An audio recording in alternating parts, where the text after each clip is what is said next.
Je vais te présenter le process de vente qui m'a permis d'atteindre 71% de taux de closing sur mes appels de vente pour un programme high ticket que je vends plusieurs milliers d'euros. Et ce, alors que j'ai jamais eu un seul cours de vente, puisque moi j'ai fait mes études à Sciences Po Bordeaux, pas vraiment une école business. Et j'ai réussi à avoir ces perfs sans suivre de script de closing, en tout cas pas les scripts qu'on trouve sur Internet, parce que ce sont des scripts qui sont inspirés des méthodes américaines. Je les trouve globalement trop agressifs et surtout assez malaisants à suivre en appel.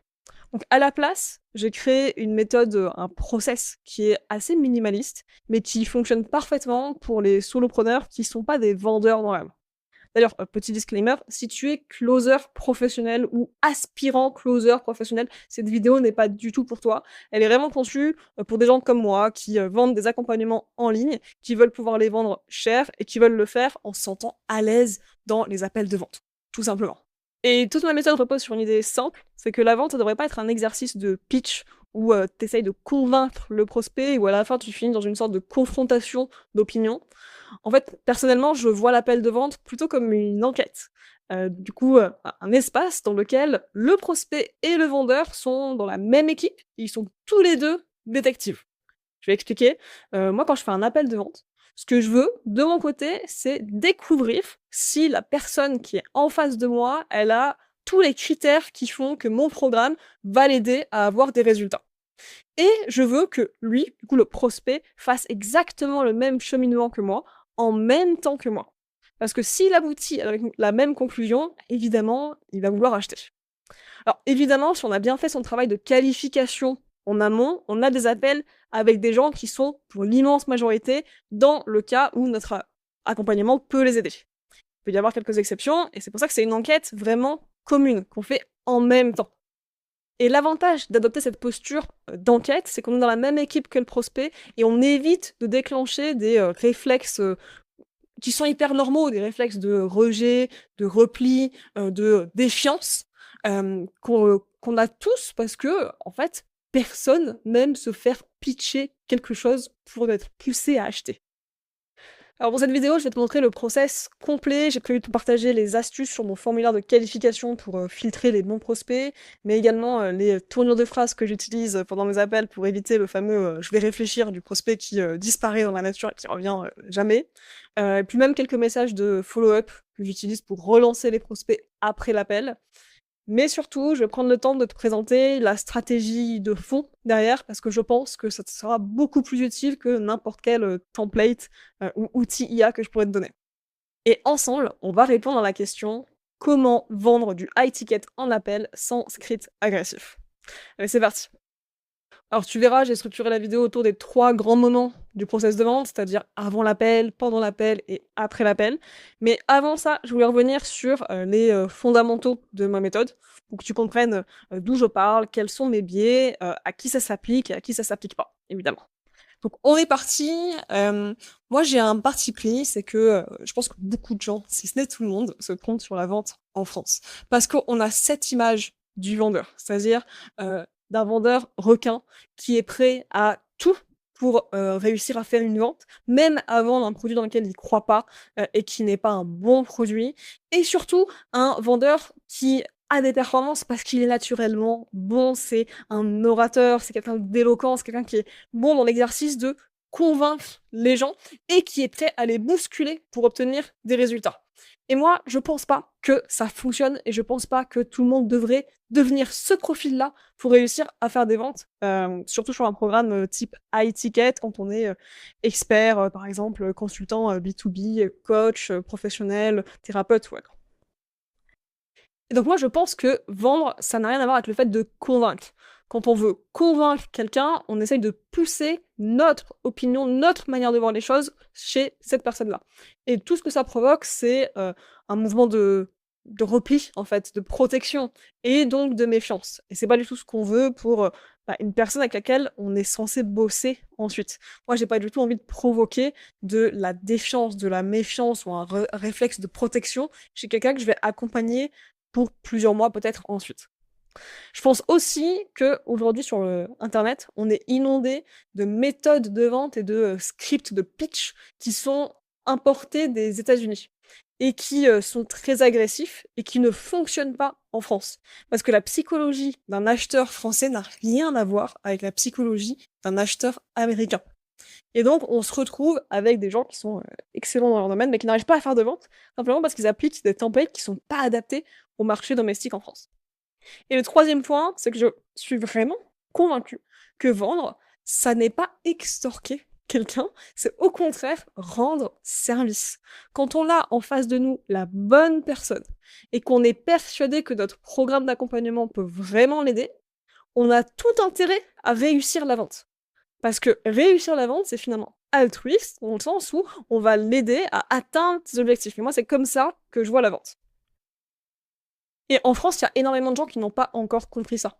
Du coup, ils sont coincés dans une sorte de matrice dans laquelle ils se disent qu'il faut convaincre le prospect d'acheter, qu'ils vont devoir compter les objections et qu'ils doivent absolument réussir à vendre pour vivre de leur business. Mais ils sont pas dans la bonne démarche pour que ça fonctionne, simplement parce que pour la plupart des gens, faire ça, ça n'est pas naturel et ils ne sont pas à l'aise dans l'exercice. Quelques personnes qui sont naturellement bonnes dans la vente, mais la plupart des gens, en fait, ne vont pas être à l'aise si ils ont ça dans la tête au moment de rentrer dans l'appel de vente. Au contraire, si on applique ma méthode qui est plutôt vendre égale enquêter avec le prospect, bah on se retrouve à être dans la même équipe que le prospect. Donc on a le même objectif, on n'est plus là pour le contrer, mais on est vraiment là pour avancer avec lui. Du coup, le prospect, en conséquence, il n'est pas sur la défensive. Et si c'est la bonne personne pour notre programme, il va s'auto-convaincre et c'est lui qui va demander à acheter. Et l'avantage, pour nous en tant qu'entrepreneurs, c'est qu'on sélectionne des clients qui auront des résultats. Alors, tu dois te demander comment j'ai conçu cette méthode. Eh bien, écoute, c'est vraiment 100% empirique, donc je vais me présenter pour que tu comprennes un petit peu d'où je parle.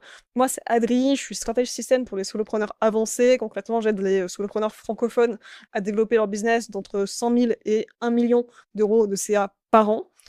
Principalement, on les aide à structurer des offres scalables, à gérer leur lancement marketing et à mettre en place des outils et des automatisations pour simplement scaler de manière plus agréable, en fait, et moins travailler. J'ai géré les lancements de top solopreneurs qui sont surtout des entrepreneurs visibles sur Internet. Par exemple, avec Thibault Louis et Kylian Dufresne, on avait lancé leur Mastermind, qui était un produit vendu plus de 10 000 euros la place, et c'est moi qui avais géré les appels de vente. Et puis beaucoup d'autres références, mais je te passe ici le détail de mon CV. Et à titre personnel, surtout, j'ai encaissé plus de 100 000 euros sur mon accompagnement high-ticket, donc genre plusieurs milliers d'euros, qui s'appelle Bootcamp System, qui est un accompagnement dans lequel j'aide les entrepreneurs à lancer un bootcamp rentable. Et donc, c'est grâce à toutes ces expériences que j'ai conçu la méthode que je vais te présenter en détail dans cette vidéo. Alors, partie 1, on va parler de qualification. Donc, c'est tout ce qui se passe avant l'appel. Vous allez voir que souvent, on le traite à la légère, alors que c'est vraiment une étape qui est hyper stratégique. Alors, la manière classique de voir le process de vente, c'est la suivante. On a 3 étapes. Des gens qui manifestent un intérêt pour votre offre, donc c'est de la demande entrante. Ils remplissent un formulaire, ils vous envoient un message, peu importe. Ensuite, on va les ramener vers un appel de vente, et parmi eux, certains vont devenir clients. Et ce qui se passe chez la majorité des entrepreneurs que j'accompagne, c'est que le tunnel ressemble réellement à ça. C'est-à-dire qu'on a très peu de gens qui deviennent clients versus le nombre de personnes qui avaient manifesté un intérêt pour l'offre à un moment ou à un autre. Et ça, je pense que c'est symptomatique d'une erreur stratégique qui est la suivante, qui est celle de vouloir parler à trop de monde, vouloir générer trop de demandes entrantes et surtout ne pas oser filtrer. Quand on veut parler à tout le monde, finalement, on se retrouve à parler aux mauvaises personnes.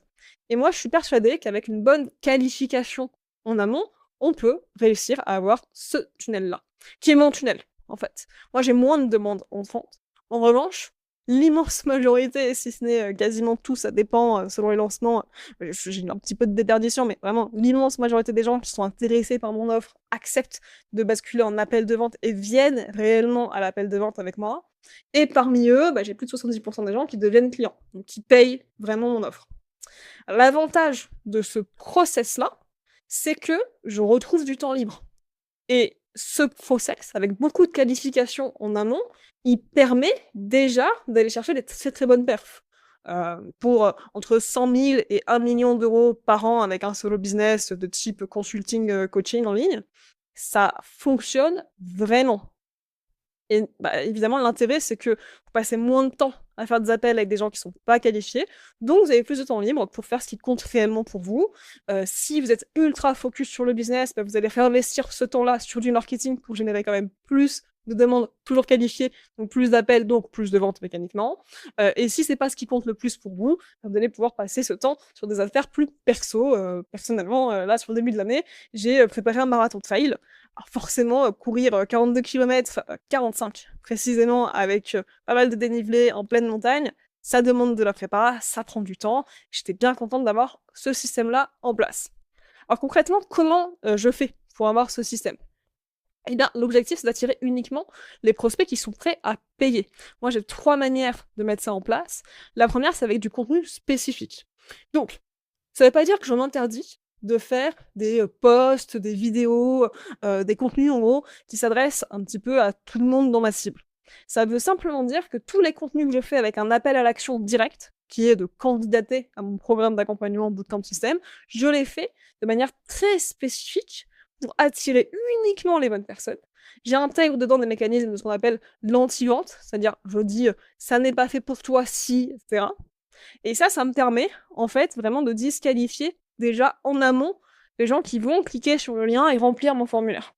La deuxième étape, c'est que j'ai un formulaire qui est assez disqualifiant, je vais te le partager là de suite. Alors vous allez voir, c'est hyper simple, quand on arrive sur la page de vente, on a en fait un appel à l'action qui nous permet de candidater, donc c'est-à-dire remplir un formulaire. Et ce formulaire, il est structuré en plusieurs étapes, donc des étapes très classiques.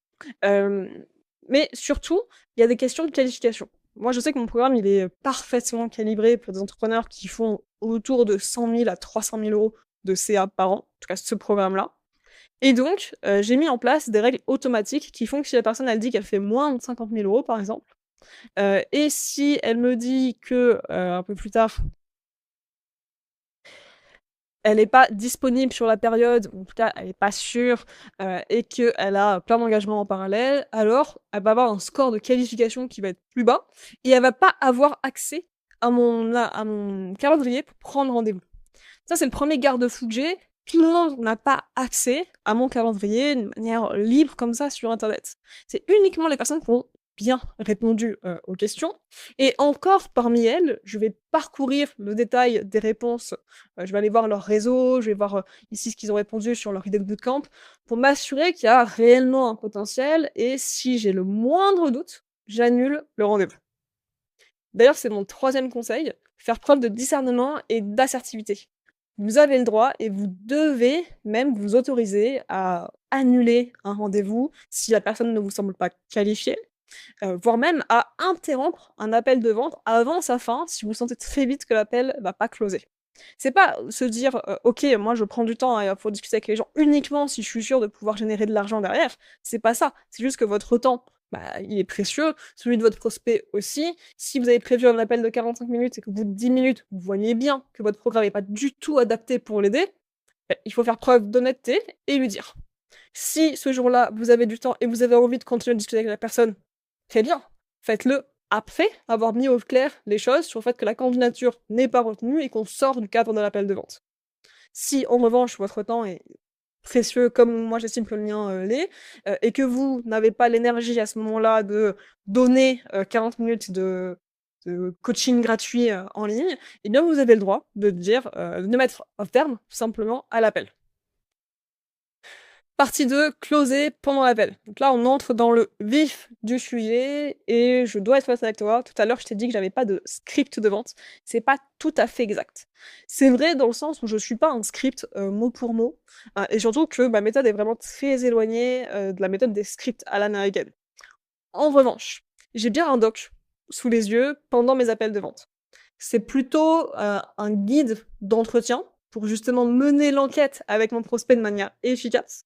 Et en réel, je connais tellement bien mon process maintenant que j'en ai plus besoin, je l'ai plus vraiment sous les yeux. Mais je vais te partager, je vais te présenter la structure détaillée. Et surtout, l'objectif pour moi, c'est pas que tu puisses le copier, mais plutôt que tu puisses comprendre comment ça fonctionne, quel est le squelette de fond derrière, et comment tu peux l'adapter à toi, tout simplement. Donc let's go, je te présente mon document. Donc tu vas voir, il est structuré en plusieurs, étapes. La première étape, c'est l'étape de cadrage. L'objectif, c'est de s'aligner avec le prospect sur pourquoi on est là et comment ça va se passer. Ensuite, il y a toute la partie enquête détective. C'est là que je pose des questions qui sont pas les questions que toi tu poseras parce que tu t'adresses pas à la même cible et tu vends pas la même chose, mais je pose des questions pour m'assurer que la personne, elle est, finalement qualifiée pour mon accompagnement. Et surtout, et ensuite, il y a la conclusion de l'enquête. Cette conclusion de l'enquête, on l'a fait à 2 avec le prospect. Mon objectif, c'est vraiment qu'on aboutisse ensemble à la conclusion de: «Oui, c'est fait pour toi» ou «Non, c'est pas fait pour toi». Ensuite, il y a des questions de projection pour aider mon prospect à se projeter sur ce qu'il veut réussir à atteindre. Et seulement après, il y a la phase de pitch et la phase de décision, qui est la phase où la personne, je l'incite à prendre une décision pour rejoindre mon programme ou pas. Je vais détailler tout ça. Je t'interromps juste 30 secondes pour te dire que j'ai préparé un guide que tu peux télécharger et qui va t'aider à créer ton propre document de closing en appliquant cette méthodologie de l'enquête détective. Dedans, tu retrouveras la trame complète à respecter avec quelques conseils pour l'appliquer, l'ajuster par rapport à ton offre à toi et évidemment quelques tournures de phrases que tu peux réutiliser. Tu peux télécharger juste en cliquant sur le lien qui est dans la description et sur ce, je te laisse retourner à la vidéo pendant que moi, je retourne à ma rando. Alors, si j'ai construit ce doc avec ces étapes-là, c'est parce que c'est vraiment la structure parfaite pour pallier les grosses erreurs que je vois généralement en closing et que je faisais moi aussi quand j'ai démarré. La première des erreurs, c'est de voir l'appel de vente comme un appel de conseil gratuit. Pourquoi c'est une erreur? Parce que concrètement, qu'est-ce qui se passe quand vous faites un appel de conseil gratuit? Eh bien, vous avez en face de vous un prospect qui vous dit coucou, j'ai un problème. Exemple, je suis formateur en publicité méta. Et j'ai quelqu'un qui vient me dire, mes publicités, la rentabilité de mes publicités a été divisée par 2 ces 3 derniers mois, je sais pas quoi faire. Si je suis dans une posture de faire du coaching gratuit, de donner de la valeur, parce que j'ai l'impression que c'est ça qui va prouver que je suis expert, eh bien, je vais vous donner la solution. La personne va me dire: «OK, trop cool, merci beaucoup, je vais l'appliquer, à plus» et elle ne sera pas devenue cliente. Alors le problème de ça, c'est qu'évidemment, vous venez de passer à côté d'une vente, mais surtout, c'est que vous n'avez pas résolu son problème de fond. Peut-être que vous avez résolu un symptôme, à court terme qui avait, un petit problème de paramétrage sur ses pubs ou autre, mais vous l'avez pas aidé à comprendre comment réellement, gérer des campagnes de pub méta performantes de A à Z. Ce qui va se passer concrètement, c'est que le prospect va, dans quelques semaines ou quelques mois, de nouveau avoir un problème. Si vous avez de la chance, il revient chez vous et cette fois-ci, vous gérez l'appel autrement et vous le closez. Si vous avez moins de chance, il va aller voir quelqu'un d'autre et ce quelqu'un d'autre va réussir à le closer sur un accompagnement, similaire au vôtre. Alors pour éviter de tomber dans l'appel de coaching gratuit, ce que vous devez faire à la place, c'est tout simplement assumer que c'est un appel de vente. Donc moi, j'ai une phase de cadrage sur mon guide, qui consiste à justement assumer qu'on est là pour déterminer si la personne va acheter mon programme ou pas. Donc bien sûr, au départ, je commence par, saluer la personne, dire bonjour et cetera et ensuite, on rentre très vite, vraiment c'est dans les premières minutes de l'appel que je dis: «Merci beaucoup pour ta candidature. L'objectif de cet échange, c'est de voir si c'est pertinent pour toi de lancer un bootcamp, d'un point de vue stratégique. Si c'est le cas, je te présenterai mon accompagnement en détail et comment tu peux le rejoindre. On a 30 minutes ensemble pour ça. Est-ce que c'est OK pour toi?» Quand je fais ça, en fait, je suis simplement en train de poser le cadre de l'appel et d'expliquer qu'on est là pour vérifier que la personne, elle va, heu, avoir des résultats si elle rejoint mon programme et que si c'est le cas, bah, évidemment, je suis là pour lui vendre ce programme. Une fois qu'on a fait ça, l'erreur, ce serait de basculer au pitch directement.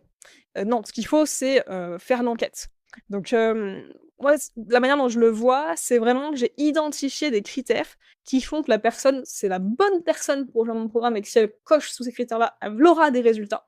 Mais je suis pas dans une démarche de: «Prouve-moi que c'est la bonne personne», ni dans une démarche de: «Voici mes critères, dis-moi si tu les remplis», plutôt dans une démarche d'enquête ensemble. Donc, j'ai quelques questions à te poser pour qu'on évalue ensemble si c'est, pertinent de lancer un bootcamp dans ton cas.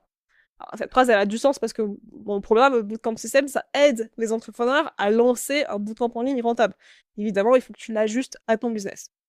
Et ensuite, bah, je me suis noté, tu vois, ici, quelques questions que je peux poser, quelques relances que je peux faire. C'est pas les questions que je pose tout le temps. D'ailleurs, je pourrais en rajouter plein, ce doc est pas hyper à jour pour être parfaitement honnête, mais ça me permet en fait de savoir, comment démarrer l'enquête et ensuite je rebondis sur ce que la personne me dit.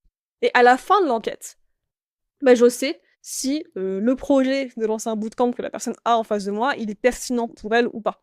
Et surtout, je sais s'il y a des chances que cette personne ait des résultats avec ma méthode ou pas. Et là, l'erreur, ce serait de basculer au pitch direct. Mais tu vois, c'est pas du tout ce que je fais. Je passe d'abord par des étapes intermédiaires. Et je vais t'expliquer tout ça. Après, le fait de faire un appel de coaching gratuit, la deuxième erreur que je vois le plus souvent, c'est au contraire faire un appel de pitch commercial, où pendant 30 minutes ou 45 minutes, vous ne faites que parler de vous et de votre programme. Ou alors, au mieux, vous posez quelques questions au début, et ensuite, vous pitchez. Alors que ça ne fonctionne pas. Le problème de faire ça, c'est que ça met votre prospect pendant votre pitch dans une posture passive. Et forcément, puisqu'il est en train de vous écouter déblatérer pendant 10-15 minutes, et ben, il va avoir le réflexe de chercher la petite incohérence, d'aller chercher le point dans votre programme qui lui correspond pas, etc. Et lui, dans sa tête, il fait la liste d'objections, mais il vous les communique pas puisque vous êtes dans votre tunnel de pitch. Donc ma manière de faire, c'est la suivante. Une fois que vous avez fait l'enquête, si, et seulement si, vous déterminez que la personne, elle est pertinente pour votre programme, et que vous êtes pertinent pour l'aider, alors vous devez conclure. Simplement en reformulant. Donc, moi, ce que je fais, c'est, ok, donc si je résume la situation, et je reformule la situation de la personne. Si elle me dit, bah oui, c'est exactement ça, top. Si elle me dit, ah non, attends, en fait, il y a un truc, je t'ai pas dit qui est hyper important, c'est cool aussi parce que j'obtiens encore plus de matière pour ensuite affiner mon pitch. Et là, si c'est pertinent, mais je vais dire, écoute, clairement, dans ta situation, ça me semble hyper pertinent que tu lances un bootcamp. Parce que ça va te permettre de... Et là, j'explique pourquoi lancer un bootcamp, c'est vraiment une solution au problème que la personne m'a exprimé en amont. En tout cas, moi, je suis convaincue, et toi, tu es convaincu que lancer un bootcamp, c'est la bonne chose pour toi. Et quand je fais ça, bah en fait, je viens obtenir le fait qu'on est d'accord sur le résultat de l'enquête. On a mené une enquête ensemble pour vérifier que c'était cohérent de faire telle action. On se met d'accord ensemble sur le fait que oui, c'est cohérent. Et donc, ça permet d'enchaîner beaucoup plus facilement ensuite sur le pitch. Alors, pas de suite, moi, ce que je fais, c'est quelques questions de projection. Donc, si la personne, elle vient chez moi, que j'aboutis à la conclusion qu'elle a envie de lancer un bootcamp, que c'est pertinent pour elle, ça va vraiment l'aider, je vais simplement lui demander, ok, bah écoute, top, vu qu'on est aligné là-dessus, j'ai quelques questions à te poser maintenant pour comprendre un peu plus en détail ton projet de bootcamp. Déjà, l'objectif de chiffre d'affaires avec ton bootcamp, ce serait quoi là sur l'année à venir? Et donc, je pose des questions de projection. Parce que ça va aider la personne à imaginer ce à quoi ressemblera sa vie si elle fait l'action et qu'elle a les résultats qu'elle veut avoir. Une fois que j'ai fait cette phase de projection, à nouveau, je remets du concret, je rattache à mon programme, je rattache à ma méthode d'accompagnement et je dis ok, bah écoute, la bonne nouvelle, c'est que par rapport à tes objectifs, ça me semble réaliste à condition que. Exemple, si la personne me dit que son bootcamp, elle veut qu'il fasse 300 000 € dans l'année à venir, alors que pour l'instant, il fait 300 000 € par an avec uniquement de la presta, je vais dire écoute, clairement, c'est un objectif qui est ambitieux. Je pense qu'il peut être atteignable, mais pas sur les 12 prochains mois. Je pense que c'est un objectif qui est atteignable si tu te donnes plutôt 18 mois pour l'atteindre. Ça me permet en fait de remettre un petit peu de réalité dedans et surtout de remontrer mon expertise. Et à nouveau, en fait, de vérifier si le prospect est sérieux et que c'est à faire, à s'engager dans le travail qui va être demandé derrière pour atteindre les résultats. Et dernière chose que je fais dans la phase de projection, c'est que je veux faire une transition vers mon pitch qui est, je demande pourquoi la personne elle a besoin d'être accompagnée. Donc moi, typiquement, je vais demander qu'est-ce qui t'empêche de lancer ça seul, mais vous pouvez ajuster la question en fonction de ce que vous demandez.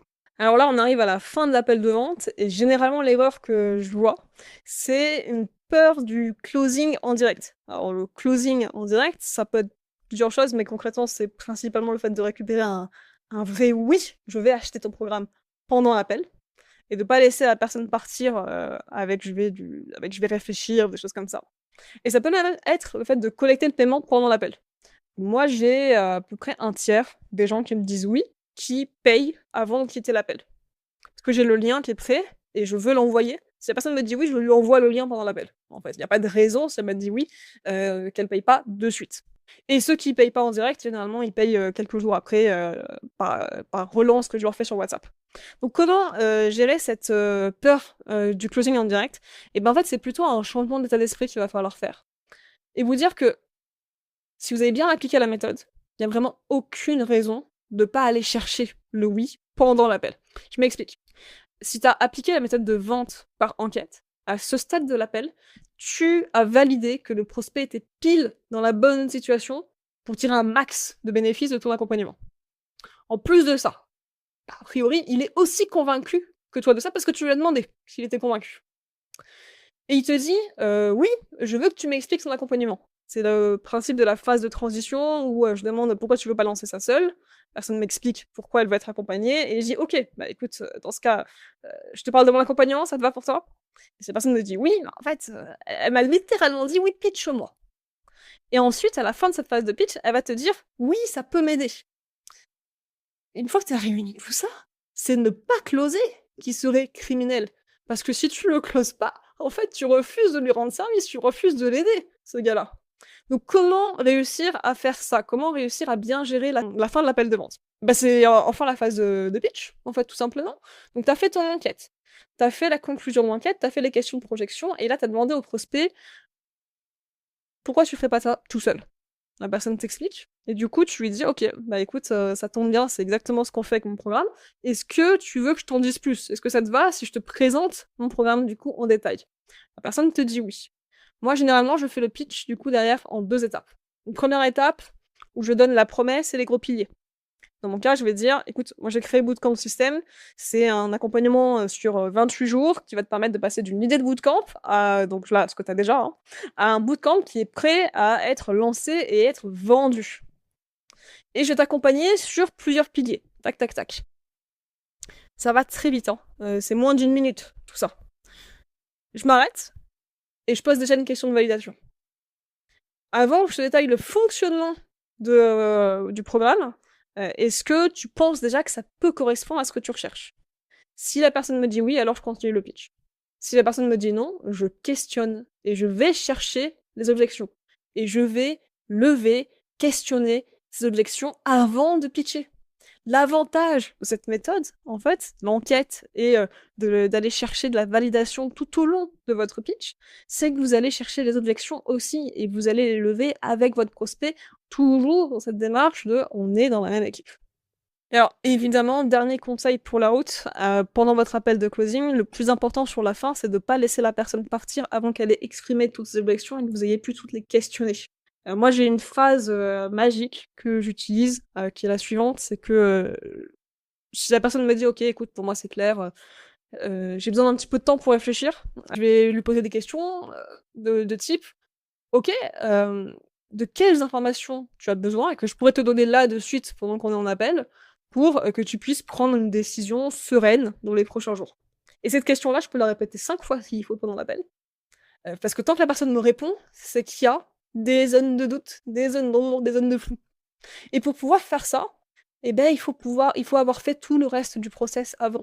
Et surtout, il faut arriver à cette phase-là d'échange, assez tôt. Évidemment, si vous gardez que les 5 dernières minutes pour, setter les objections, ça marchera pas. OK, on arrive à la dernière étape, ce qu'on appelle le follow-up, donc tout ce qui se passe après l'appel, si la personne n'a pas déjà payé pendant l'appel de vente. Donc là-dessus, l'erreur que je vois qui est très commune, c'est celle de penser que relancer, c'est forcément déranger la personne. Pas du tout.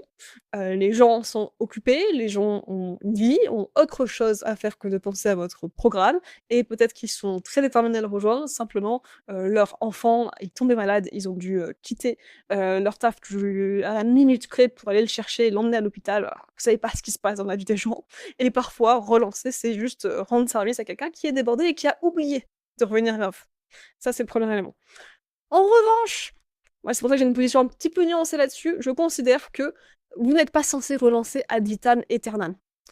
Encore une fois, ce conseil-là, il s'applique pas à tout le monde, il s'applique aux solopreneurs qui sont quelque part entre 100 000 € par an et 1 million d'euros par an et qui veulent privilégier le fait d'avoir, du temps libre tout en ayant un impact positif sur leurs clients et un business qui marche bien.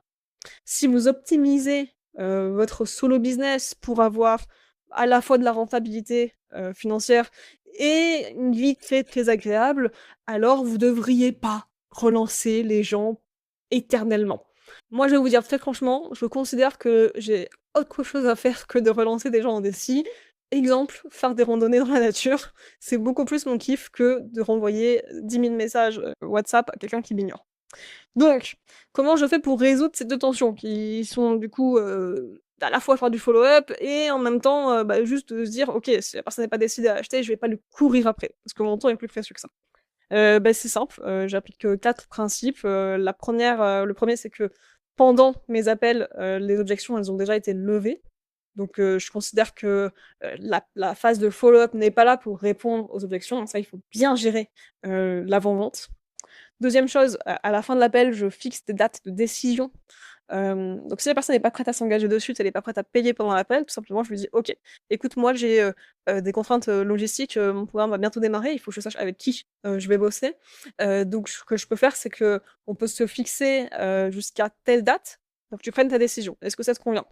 Cette personne me dit: «Oui, bah, parfait, la date est fixée, elle est notée dans mon agenda et je sais quand est-ce que je vais le relancer». Et ensuite, ce que je fais, c'est très simple, c'est que je fais un message immédiat après l'appel où, généralement, bah, je remercie déjà, j'envoie le lien pour finaliser l'inscription, je réponds, j'envoie peut-être la ressource que j'avais promis d'envoyer ou autre et surtout je, permets de créer l'échange du coup, sur WhatsApp pour pouvoir, derrière, continuer d'interagir et je fais un message à la date dite de décision sur laquelle la personne s'était engagée à, passer à l'action ou pas, et c'est tout. Et en fait, ce process-là, il est très minimaliste, mais il fonctionne. En tout cas, il fonctionne dans mon cas. Moi, j'ai un solo business qui génère entre 20 000 et 40 000 € par, mois, et sincèrement, l'objectif, d'ici, fin 2027, c'est plutôt d'aller chercher du 50-60 000 par mois et avec ce système, je suis convaincue que ça continuera de fonctionner et surtout pour toutes les personnes que j'accompagnais et qui font quelque chose entre 100 000 et 1 000 000, par an, ça a marché, tout simplement. Alors ça veut pas dire que ça marche pour tout le monde. Il y a quelques marchés, quelques structures de tunnels de vente où il faudra plus de le follow-up et c'est OK. Il y a des process que j'enseigne dans mes programmes qui sont plus complexes, plus, chargés, avec du follow-up plus long. Ça peut avoir du sens. Simplement, il faut le faire en connaissance de cause et du coup, en sachant que ça va me prendre un petit peu plus d'énergie. Mais à nouveau, ça dépend et de vos priorités et bien sûr de la réalité du marché sur lequel vous évoluez. Bon, avec tout ça, j'espère que tu as la réponse à comment vendre du high ticket en appel sans script agressif. Pour moi, ça repose vraiment sur 3 piliers, hein. Le premier qui est d'avoir peu d'appels, mais c'est qualifié, donc d'assumer, hein, de faire de la disqualification en amont. Le deuxième, c'est de gérer les appels de vente en format enquête détective pour être dans la même équipe que le prospect et faciliter son cheminement vers la décision d'achat. Et le troisième point, bah, c'est, d'aller chercher du closing en direct avec un follow-up qui est très minimaliste et finalement un process qui est pensé pour que la personne prenne sa décision rapidement. Si c'est aligné pour elle comme pour toi en tant que vendeur. Et dernier rappel avant de terminer cette vidéo, si tu veux appliquer cette méthodologie de l'enquête détective pendant tes appels de vente, j'ai créé un guide qui va t'aider à mettre ça en place étape par étape. C'est le premier lien en description. J'espère que ça t'a été utile et je te dis à très vite.